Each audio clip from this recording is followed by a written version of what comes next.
Welcome to top news. దేశ రాజకీయాల్లో తెలుగు వాళ్లు కీలకంగా మారాలని సీఎం రేవంత్ రెడ్డి ఆకాంక్షించారు. ప్రస్తుతం జాతీయ రాజకీయాల్లో తెలుగు వారి పాత్ర కనిపించడం లేదు. ఇది మన మనుగడకు, తెలుగు జాతి గుర్తింపునకు మంచి పరిణామం కాదు. మనమంతా కలిసి ప్రయాణం మొదలు పెట్టాల్సిన అవసరం ఉంది అని సీఎం అన్నారు. జాతీయ స్థాయిలో హిందీ తర్వాత అత్యధికంగా మాట్లాడే భాష తెలుగు అని, జాతీయ రాజకీయాల్లో కూడా ఆ స్థాయిలో తెలుగు వాళ్లు ఉండాల్సిన అవసరం ఉందని అభిప్రాయపడ్డారు. తమిళనాడు మాజీ గవర్నర్, మాజీ డీజీపీ పిఎస్ రామ్మోహన్ రావు రచించిన Governorpet to governor house పుస్తక ఆవిష్కరణ సభ ఆదివారం హైదరాబాద్ జూబ్లీహిల్స్ లోని ఎంసీహెచ్ఆర్డీ లో జరిగింది. ఈ కార్యక్రమంలో సీఎం రేవంత్ రెడ్డి పాల్గొని పుస్తకాన్ని ఆవిష్కరించారు. ఈ సందర్భంగా ఆయన మాట్లాడుతూ తెలుగు వాళ్ల ప్రభావం జాతీయ రాజకీయాల్లో కాలక్రమేణా తగ్గుతూ వస్తున్నదని, దీన్ని మనమందరం నిశితంగా గమనించాల్సిన అవసరం ఉందని అన్నారు. నాడు సంజీవ్ రెడ్డి, పివి నరసింహారావు, ఎన్టీ రామారావు లాంటి నాయకులు జాతీయ రాజకీయాలను శాసించే స్థాయికి ఎదిగారని పేర్కొన్నారు. రెండు రాష్ట్రాల కలయికతో ఏర్పడ్డ ఉమ్మడి ఆంధ్రప్రదేశ్ రాష్ట్ర పరిపాలన చూసిండ్రు.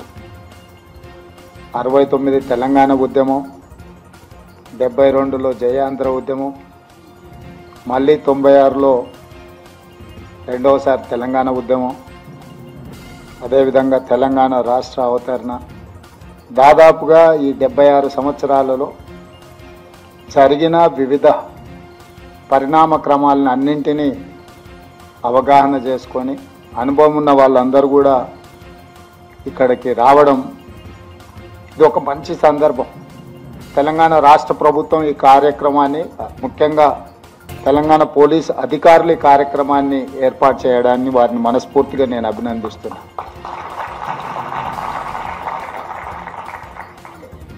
ఇన్ని కాలాలలో జరిగిన ఎన్నో అనుభవాలతో కూడుకున్న పెద్దలందరినీ ఒక దగ్గరికి రప్పించడం అనేది అంత ఆశామాసిగా జరిగే విషయం కాదు.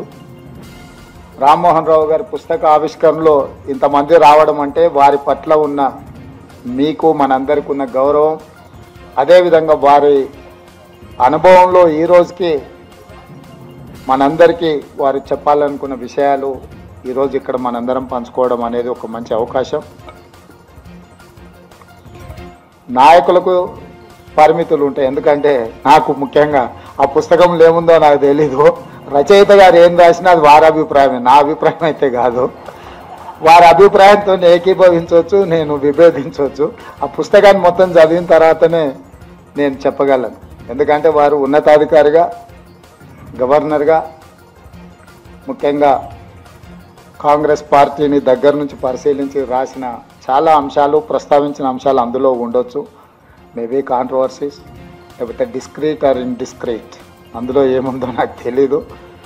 ఏదేమైనా తెలుగు వాళ్ళ ప్రభావము, తెలుగు భాష మీద పట్టున్న వాళ్ళు కానీ జాతీయ రాజకీయాలలో మన యొక్క పాత్ర కాలక్రమేణా తగ్గుతూ వస్తుంది. ఇది మనందరం నిశ్చితంగా గమనించాల్సిన అంశం.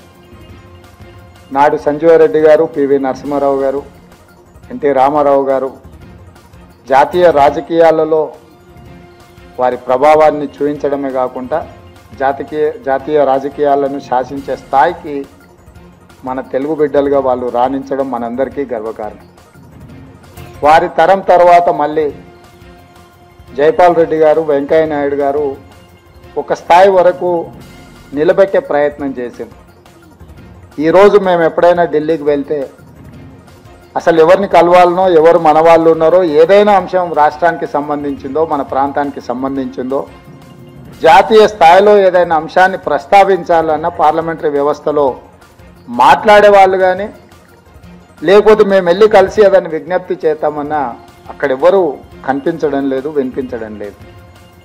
ఇది డెఫినెట్గా రాను రాను మన గుర్తింపు, మన గౌరవానికి సంబంధించిన అంశంగా మారుతుందేమని నేను ఆలోచన చేస్తున్నాను. దీనికి మరి ప్రధానంగా ఫుల్ టైం పొలిటీషియన్స్ లేకపోవడము, part time politics, full time business చేసే వాళ్ళు రాజకీయాలకు రావడం వల్ల జరుగుతుందో ఇది నాకు తెలీదు.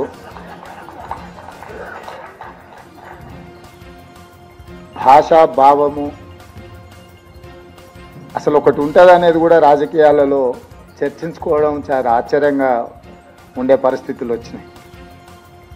ఈరోజు జరుగుతున్న పరిణామాలు, ముఖ్యంగా రెండు తెలుగు రాష్ట్రాలలో కొన్ని ప్రత్యేకమైన పరిస్థితుల్లో కొన్ని అంశాలు, కొన్ని పరిణామాలు జరుగుతూ ఉన్నాయి. ఇది మన మనుగడకు కానీ మన గుర్తి.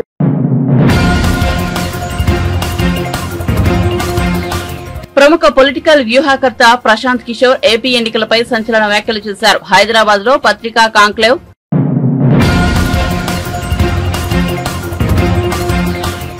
ప్రముఖ ఎన్నికల వ్యూహకర్త ప్రశాంత్ కిషోర్ ఏపీ పరిస్థితులపై స్పందిస్తూ ఏపీలో అధికార పార్టీకి ఎదురుగాలి వీస్తోందని, జగన్ ఏం చేసినా గెలవడం కష్టమని అభిప్రాయపడ్డారు. పథకాల పేరిట ప్రజలకు డబ్బులు ఇస్తుండడం ఎన్నికల్లో ఎంతమాత్రం పనిచేయదని స్పష్టం చేశారు. ప్రశాంత్ కిషోర్ వ్యాఖ్యలపై ఏపీ మంత్రి అంబటి రాంబాబు స్పందించారు. నాడు లగడపాటి సన్యాసం తీసుకున్నాడు, ఇప్పుడు ప్రశాంత్ కిషోర్ సిద్ధంగా ఉన్నాడని ఎద్దేవా చేశారు. మాజీ ఎంపీ లగడపాటి రాజగోపాల్ గతంలో సొంతంగా సర్వేలు చేయించి ఎన్నికల ఫలితాలపై ముందే అంచనాలు వెలువచ్చేవారు. ప్రశాంత్ కిషోర్ సంగతి తెలిసిందే. ఐపాక్ వ్యవస్థాపకుల్లో ఒకరైన ప్రశాంత్ కిషోర్ గత ఎన్నికల్లో వైసీపీకి వ్యూహకర్తగా పనిచేసి ఆ పార్టీ విజయం సాధించడంలో కీలక పాత్ర పోషించారు. ప్రస్తుతం ఆయన వ్యూహకర్తగా సేవలు అందించడం మానేసి రాజకీయాలపై దృష్టి సారించారు. కార్యక్రమాన్ని నువ్వు చేస్తున్నావు, ఇది మంచిది కాదని కూడా ఈ సందర్భంగా నేను మనవి చేస్తున్నాను. నువ్వు చాలా సందర్భాల్లో చాలా విషయాలు మాట్లాడావు, ఇప్పుడు కూడా అదే విషయాలు మాట్లాడుతూ ఉన్నావు. ఏమిటంటే కోటి శివప్రసాద్ గురించి మాట్లాడారు. సరే, ఆయన నా మీద పోటీ చేసి ఒకసారి గెలిచాడు, రెండవసారి అందరితో పాటు ఏడుగురితో పాటు ఆయన ఓడిపోయాడు.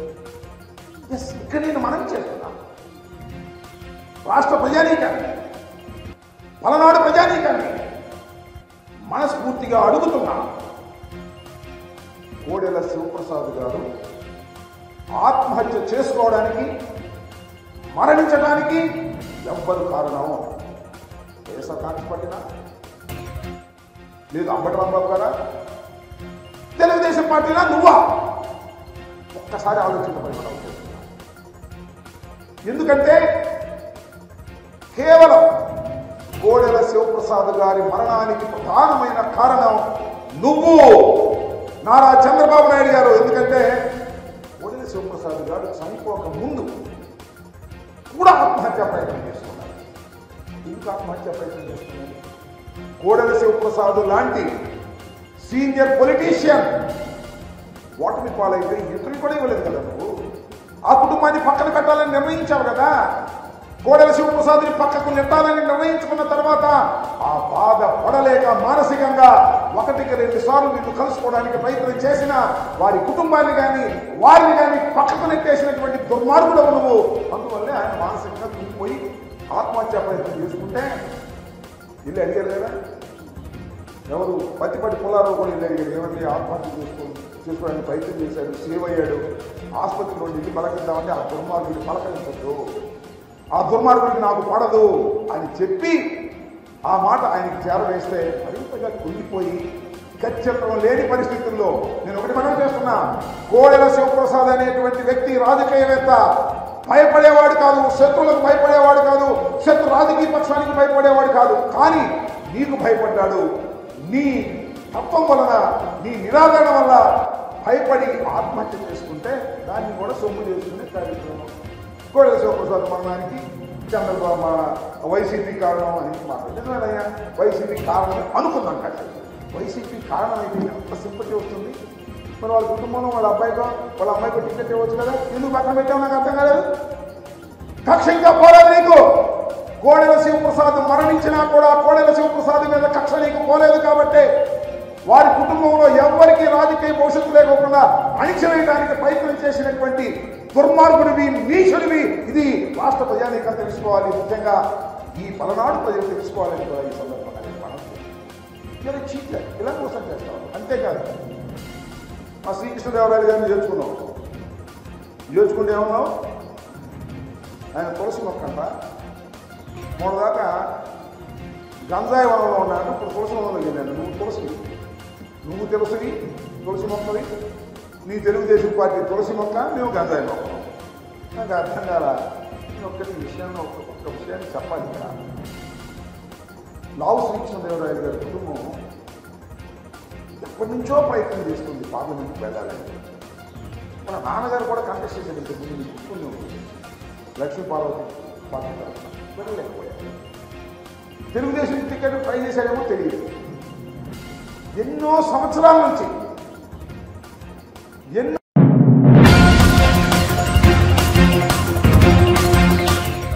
దెబ్బతిన్న రాష్ట్ర ఆర్థిక పరిస్థితిని చక్కదిద్దుతున్నామని డిప్యూటీ సీఎం మల్లుబట్టి విక్రమార్క పేర్కొన్నారు.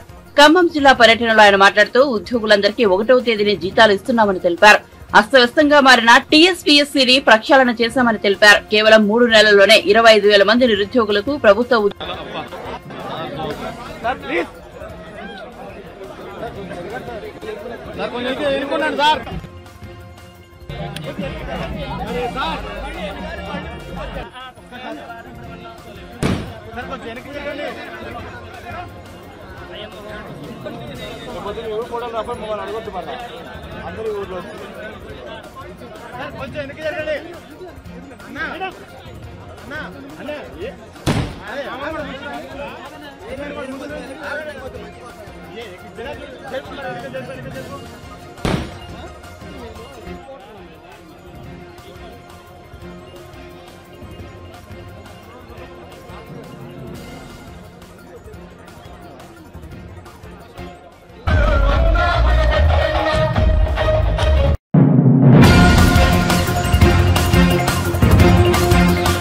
ప్రశాంత్ కిషోర్ బీహార్ లో దిక్కుముక్కు లేకుండా చిత్తుగా ఓడిపోనున్న తరహాలోనే చంద్రబాబు పవన్ కళ్యాణ్ ఓటమికి సిద్ధంగా ఉన్నారని ఐటీ పరిశ్రమల శాఖ మంత్రి గుడివాడ అమర్నాథ్ స్పష్టం చేశారు. బీహార్ లో చెల్లని రూపాయి ఇక్కడ చెల్లుతుందా అని ప్రశాంత్ కిషోర్ పై విరుచుకుపడ్డారు. డబ్బులు తీసుకుని కన్సల్టెన్సీలో ఒక డైరెక్టర్ గా ఉండే ప్రశాంత్ కిషోర్ బీహార్ లో సొంతంగా పార్టీ పెట్టుకున్నాడని, ఇంట గెలవని వాడి మాటలను ఏపీ ప్రజలు నమ్మరని చెప్పారు. ఆదివారం విశాఖలోని సర్క్యూట్ హౌస్ లో ఆయన మీడియాతో మాట్లాడారు. ప్రయత్నం చేస్తున్నట్టుగా కనబడతా ఉంది. ఒకవేళ నిజంగా అదే జరుగుతుంది అనేటువంటి పరిస్థితి వస్తే మరి ఇదే వ్యక్తి చంద్రబాబు నాయుడు గారికి ఎందుకు వారు ఉచిత సలహాలు ఇస్తా ఉన్నాడు? ఉచిత సలహాలు కాదులేండి, సలహాలు ఇస్తా ఉన్నాడు. డీబీటీ వల్ల అంటే ఏదైతే గడిచినటువంటి 5 సంవత్సరాలుగా ఈ రాష్ట్రంలో వైఎస్ఆర్ కాంగ్రెస్ పార్టీ ప్రభుత్వం జగన్మోహన్ రెడ్డి గారి నాయకత్వంలో 2.5 లక్షల కోట్ల పైచిలకు డైరెక్ట్ బెనిఫిట్ ట్రాన్స్ఫర్ ద్వారా పేదవాడికి మంచి చేసేటువంటి కార్యక్రమం చేశాము. దానివల్ల ఓట్లు రావు, దానివల్ల ఈ ప్రభుత్వం లేదా వైఎస్ఆర్ కాంగ్రెస్ పార్టీ గెలవడం కష్టం అనేటువంటి మాట మాట్లాడారు. మరి ఇదే నిజమై ఉంటే మరి ఆయన ఎందుకు చంద్రబాబు నాయుడు గారికి సూపర్ 6 అనేటువంటి పథకాల్ని దాదాపు సంవత్సరానికి 1,20,000 కోట్ల రూపాయలు ఖర్చు చేయాల్సినటువంటి పథకాల్ని ఎందుకు సలహా ఇచ్చాడో ఒకసారి అది కూడా చెప్పుంటే బాగుండేది. లేదా చంద్రబాబు నాయుడు గారు గెలుస్తాడనేటువంటి నమ్మకం ఆయనకు ఉండుంటే మరి పవన్ కళ్యాణ్తోనో లేకపోతే భారతీయ జనతా పార్టీతోనో పొత్తులు పెట్టుకోమని చెప్పి ఎందుకు సలహా ఇచ్చాడో కూడా అది కూడా సెలవిచ్చి ఉంటే బాగుండేది. గడిచినటువంటి 5 సంవత్సరాలుగా ఒక పక్క వ్యవసాయం, ఒక పక్క పారిశ్రామిక రంగం, ఒక పక్క సర్వీస్ సెక్టరు, ఒక పక్క సంక్షేమం, ఇవన్నీ కూడా గడిచినటువంటి 5 సంవత్సరాల్లో ఈ రాష్ట్రంలో ముందుకు తీసుకెళ్తున్నటువంటి ప్రభుత్వం జగన్మోహన్ రెడ్డి గారి ప్రభుత్వం. మరి ఇన్ని చేస్తున్నటువంటి ప్రభుత్వమే గెలవదు అనేటువంటి మాట ఈ మాయిల్ ఫకీర్ చెప్పుంటే మరి గతంలో సంక్షేమం లేదు, అభివృద్ధి లేదు, మరి ఆయన గెలుస్తాడనేటువంటి మాట ఎలా చెప్తున్నాడు ఈయన? సో ఇవన్నీ కూడా ప్రజలు ఆలోచిస్తారు, ప్రజలు గమనిస్తున్నారనేటువంటి విషయాన్ని మర్చిపోయి మనందరికీ తెలుసు, రాష్ట్ర ప్రజలందరూ కూడా చూశారు. నెల రోజుల క్రితం ఆయన వచ్చి చంద్రబాబు నాయుడు గారిని బహిరంగంగా కలిసినటువంటి సందర్భాన్ని చూసాం. చంద్రబాబు నాయుడు గారిని కలిసిన తర్వాత జరుగుతున్నటువంటి పరిణామాలు చూస్తూ ఉన్నాం, వారు మాట్లాడుతున్నటువంటి మాటలు చూస్తూ ఉన్నాం. బహిరంగంగా ఒకసారి, తర్వాత చంద్రబాబు నాయుడు గారిని కలిసినట్టుగా మనకు వచ్చినటువంటి ఆయనే దాదాపు 3-4 గంటలు రాష్ట్ర రాజకీయాల మీద మేము మాట్లాడుకున్నాం అనేటువంటి మాట చెప్పినటువంటి వ్యక్తి తర్వాత ఈ నెల రోజుల్లో అనేక మార్లు రహస్యంగా హైదరాబాద్లో కలిసినటువంటి సందర్భాలను కూడా చాలా మీడియా ఛానల్స్ కూడా చాలా సందర్భాల్లో ప్రస్తావించినటువంటి సందర్భాన్ని చూసాం. ఇవన్నీ జరుగుతున్నటువంటి క్రమంలో ఈ బీహార్లో చెల్లని రూపాయి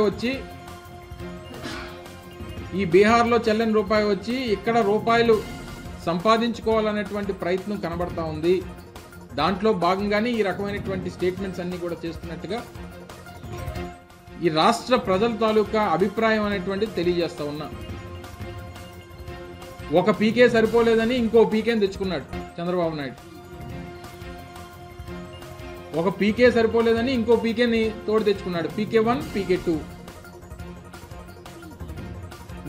నిన్న కూడా ఆయన ఈరోజు హైదరాబాద్లోనే మాట్లాడినట్టుగా చూసాం. నిన్న కూడా ఆయన చంద్రబాబు నాయుడు గారిని కలిసినట్టుగా వార్తలు వచ్చాయి. నాకున్నటువంటి సమాచారం, ఇలాంటి మీడియా మిత్రులు చెప్పినటువంటి సమాచారం ప్రకారం దాదాపు 3 గంటల పాటు వారితో సమావేశం అయ్యారని చెప్పి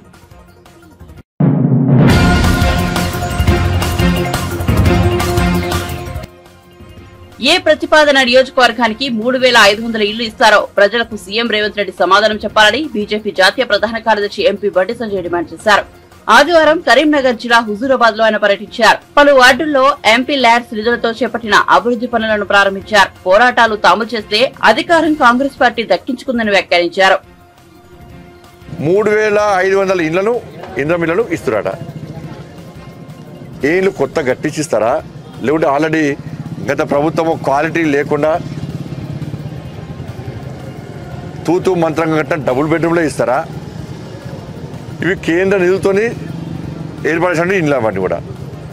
ఇవాళ వాటికి మీకు ఎన్ని నిధులు కేటాయిస్తున్నారు? మీరు ఎంత బడ్జెట్ కేటాయిస్తున్నారు? మీరు పార్లమెంట్ అసెంబ్లీలో ప్రవేశించినప్పుడు బడ్జెట్లో ఎంత బడ్జెట్ కేటాయించారు? మీరు మొత్తము మీరు ఇచ్చిన హామీలు నెరవేర్చడానికి మీరు ఎంత ఇచ్చారు? 53,000 కోట్ల రూపాయలు మాత్రమే బడ్జెట్లో కేటాయించారు. ఒక్క మహాలక్ష్మి పథకానికి అమలు చేయడానికి 60,000 కోట్ల అవసరం వాళ్ళకి. ఈ ఇచ్చిన హామీలు, ఈ 6 గ్యారెంటీలు అమలు చేయాలంటే ఈ రాష్ట్ర ప్రభుత్వానికి దాదాపు 5 లక్షల కోట్ల అవసరం ఉంటుంది. గత ప్రభుత్వం 5 లక్షల కోట్లు అప్పు చేసింది ఎన్నికల ముందు. మీరు చెప్పారు, మేము చెప్పినాం. ఎక్కడి నుంచి తీసుకొస్తారు నిధులు? ఏ దేశం నుంచి వస్తారు నిధులు? ప్రతి అసెంబ్లీ నియోజకవర్గానికి 3,500 ఇళ్ళని ఇస్తారట. అసలు ఎన్ని దరఖాస్తులు వచ్చినాయి? ఎంతమంది అర్హులు ఉన్నారు? మీరు 3,500 అని చెప్పి ఏ కేటగిరీ, ఏ ఆలోచన ప్రకారం ఇవాళ కేటాయించే ప్రయత్నం చేస్తున్నారు? 6 గ్యారెంటీలను 100 రోజుల్లో ఎట్టి పరిస్థితుల్లో అందరికీ అమలు చేస్తూ ఉన్న కాంగ్రెస్ పార్టీ కండిషన్ల పేరుతోని మళ్ళీ మోసం చేసే ప్రయత్నం చేస్తుందని చెప్పి వాళ్ళ ప్రజలు భావిస్తూ ఉన్నారు. కాంగ్రెస్ పార్టీ 6 గ్యారెంటీలు మా ముందు పెట్టింది, మేము నమ్మినాం. ఇంత ధోకాబాజీ పార్టీ అని మేము ఎప్పుడు అనుకోలేదు. 6 గ్యారెంటీలో అనేక హామీలు ఉన్నాయి. కేవలము 4-5 హామీలు నెరవేర్చి 6 గ్యారెంటీలు అమలు చేసినట్టు చెప్పుకునే ప్రయత్నం చేస్తున్నారు. తెలిసి ఎన్నికల కోడ్ పేరుతోని తప్పించుకోవడానికి కాంగ్రెస్ పార్టీ ప్రయత్నం చేస్తున్నది. మేము మళ్ళీ చెప్తున్నాం, ఎన్నికల కోడ్ 100% వస్తుంది. మీరు 100 రోజులు అమలు చేస్తున్నారు, 80 రోజులు అయిపోయింది. మీరు అమలు చేస్తారా, చేయరా? మీరు నెరవేర్స్తేనే మీ మీద ప్రజల విశ్వాసం ఉంటుంది. లేకుండా 100 రోజుల తర్వాత ప్రజలు పక్కా తిరగబడతారనే విషయాన్ని కాంగ్రెస్ పార్టీ నాయకులు గుర్తించాలి.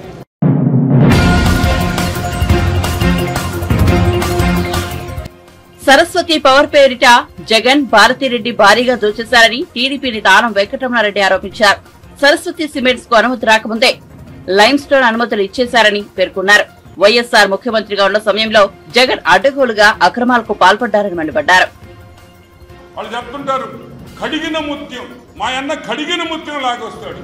మీ అన్న కడిగిన ముత్యం కాదు వైసీపీ నాయకులారా. మీ అన్నకు ఆర్థిక నేరస్తుడు అని కూడా మీకు మనవి చేస్తున్నా. ఈ కంపెనీకి, ఈ సరస్వతి పవర్ కి లైమ్ స్టోన్ మైనింగ్ కి పర్మిషన్ అడిగారు. అసలు పవర్ కంపెనీకి లైమ్ స్టోన్ మైనింగ్ ఏం పని? లైమ్ స్టోన్ మైనింగ్ కావాల్సింది సిమెంట్ కంపెనీ. సరే, నువ్వు పెట్టావు. ఎప్పుడు పెట్టావు?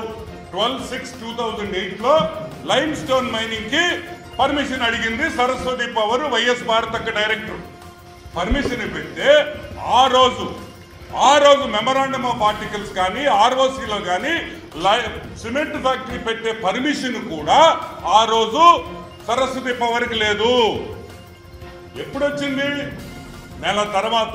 15/7/2008లో సరస్వతి పవర్ కి MOUలో ఆర్టికల్స్ ఆఫ్ మెమరాండంలో మీరు సిమెంట్ కంపెనీ కూడా పెట్టచ్చు అని ఆ రోజు పర్మిషన్ ఇచ్చింది. సరే 2009లో April 16th ఎలక్షన్స్ జరిగినాయి.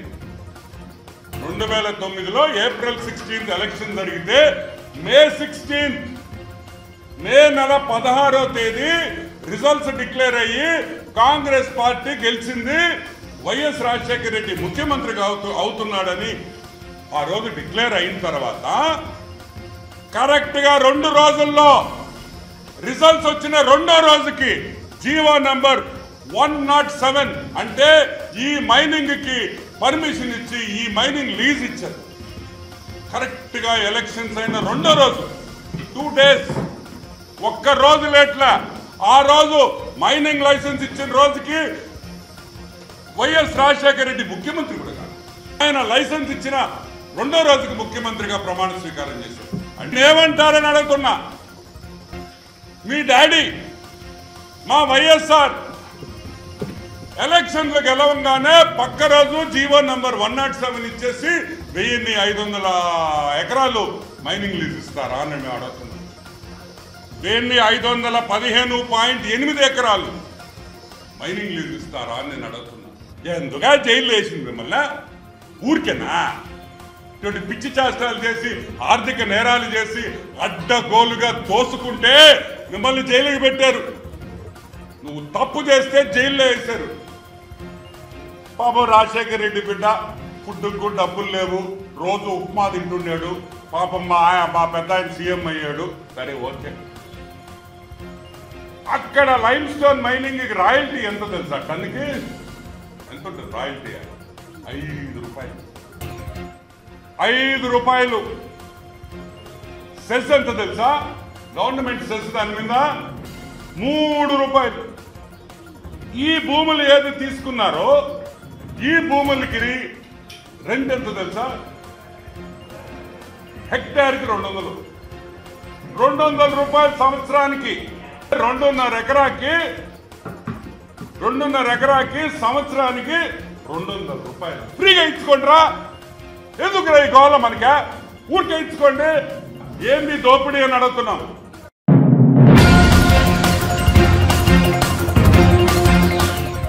తెలంగాణ రవాణా శాఖ మంత్రి పొన్నం ప్రభాకర్ ఆర్టీసీ బస్సులో ఆదివారం ప్రయాణించారు. పాలమూరు జిల్లాలో గౌడ సంఘ సమావేశానికి హాజరు కానున్న నేపథ్యంలో హైదరాబాద్ నుంచి షాద్నగర్ వరకు బస్సులో ప్రయాణించారు. ఈ సందర్భంగా ప్రయాణికులతో మాట్లాడారు. ఉచిత ప్రయాణం ఎలా ఉందని వాకబు చేశారు.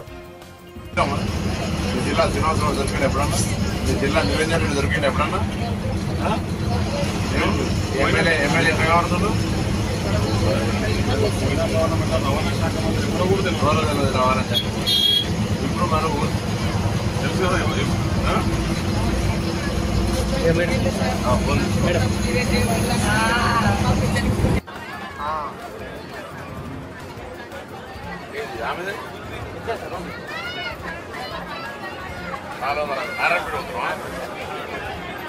అంటే ఇది తెలంగాణలోకి చేసారు. మీ ఊర్లో మీకు ఫ్రీ, అక్కడ కర్ణాటకలో కూడా ఉంది, కాంగ్రెస్ వాళ్ళు చేసిండ్రు అక్కడ కూడా.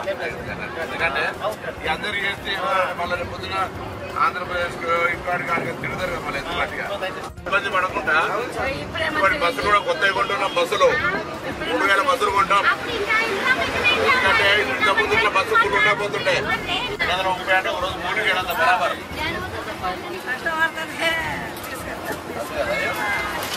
కూడా 230 అటు కూడా 200 రూపాయలు రావడానికి రాత్రి మళ్ళీ హైదరాబాద్ కూడా వస్తుంది. వాళ్ళకి 10 నుండి నాటకం కొట్టి ఇప్పుడు రాష్ట్రపతిలో రాజకీయం చేసిండు. 10 ఏం చేయాలి? ఆర్టీసీ 60 రోజులు సమయం పట్టించుకున్నాడు. అమ్మ ఏడ్చిరు, చనిపోయారు. మరి అందుకే మేము ఏమంటున్నాం, ఇవాళ కాంగ్రెస్ రాగానే 48 గంటల మహిళలకు ఫ్రీ ఇచ్చినాం. ఇవాళ గ్యాస్ ఇస్తున్నాం, 200 యూనిట్లు ఇస్తున్నాం, 11 దాంట్లో ఇస్తున్నాం, పెట్టిస్తున్నాం. అంటే రాష్ట్ర ఖజానా మొత్తం ఖాళీ చేసిండు.